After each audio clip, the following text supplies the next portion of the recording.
Hello, it is Jay. I'm checking in with chapters 5 to 8 of 5 to 7, sorry, of Blck Lprd Red Wolf by Marlon James, which is something that as I'm listening to it, I know, wow, this is something I'm going to have to reread again if I don't dive off a cliff myself. And not finish it. Could happen. I was looking at the Goodreads reviews, and this is one of these books that it's got a fairly low rating. It's like 3.88, which in the happy, over-enthusiastic, generous with all their ratings is quite a low rating for a book.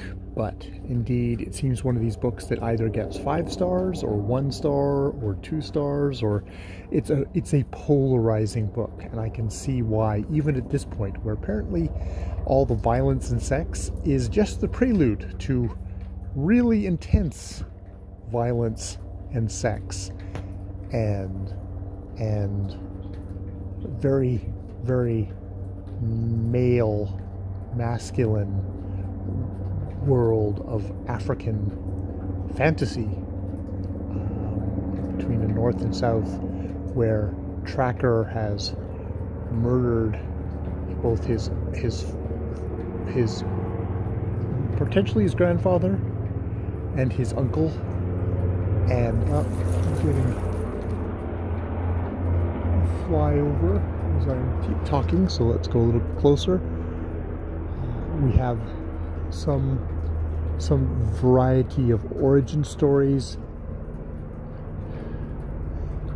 I counter with a woman who he says he mistakes for a witch, and then a woman who actually is a woman, or a demon who actually is a witch. This very much a part of the thing that makes this a very masculine male thing, even though it's very much filled with male on male sex, is that you get the sense that some of the horror or some of the mystery is very much because this is a segregated world of male and female, and we're on the male side, and looking in on the female side is terror and unnaturalness and gigantic power.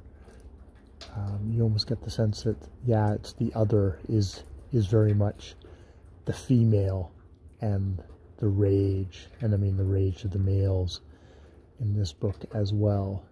And yeah, it's like it's like a dream. It's fantasy in its dream state, where there's all this unbridled passions of sex and violence, and it's all just unleashed and playing out unrestrained whatsoever by any of the constraints of the waking world.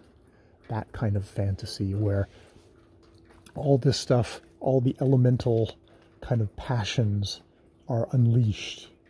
And I kind of have to take it on that level of, it's not a realist novel. Tracker's main companion is Leopard, a leopard that turns into a man, or a man who turns into a leopard.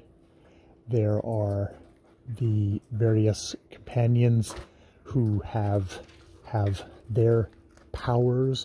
There are monsters and demons, and we at the moment a woman who has let a child in, and let a man.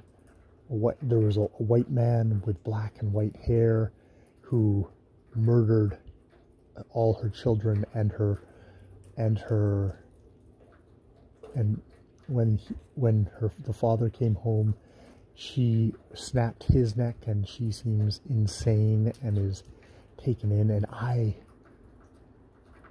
only have the barest grasp, as you can tell, of what actually the fuck is going on. This is one of these books that, like, okay, if I love it as much as I do now, if I'm drawn in as much as I am now, I will most certainly listen to this, and then we'll track down a paperback or ebook copy of this book and read it on the page, because it's going to take several readings for it to go through, but I'm finding the energy just amazing in it.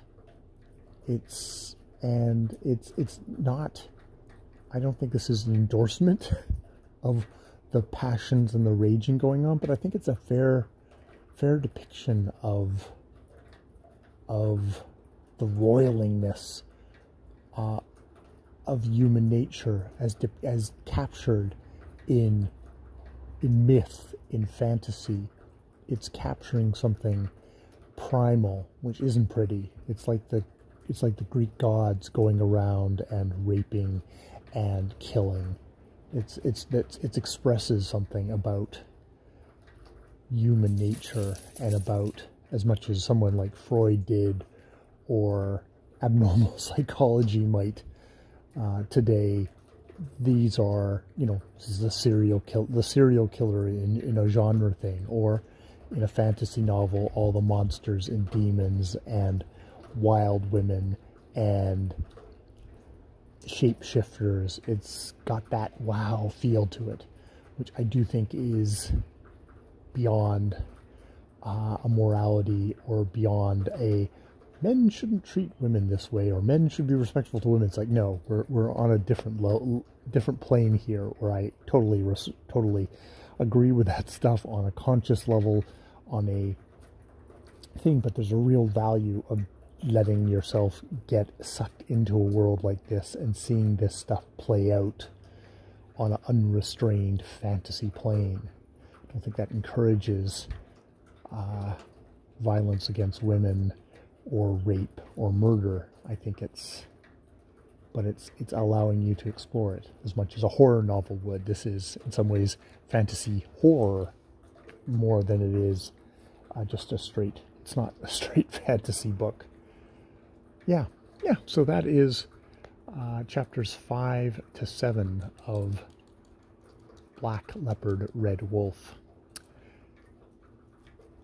And it very much highlighted by the fact that there's an inquisitor who is questioning Tracker, and he is a resistant witness who is trying not to get tacked down. I think that's an interesting thing overlay of, like, we are the inquisitors here, and Tracker is trying to evade us in a way, being caught in lies. It's like, no, this is all lies. This is all the truth. There's something in that which is a very interesting narrative position, and enough interesting position that it puts you as the reader in. Are we an inquisitor, or are we a fellow traveler, one of the 9 hired by this slaver to track down this child, which seems to be maybe going to be the overarching somehow story that we're going to clamp onto for the rest of this book. That seems to be the job, the genre part of it. Not a king asking for a prince to be tracked down, but a slaver asking for a child to be found. And the companions, they're not all companions. They're competitors. They might try and get it first. They might try and kill each other so that they get to share. They're the only ones who get to share the loot, the reward, whatever that might be. All right. I've been Jay. More videos later.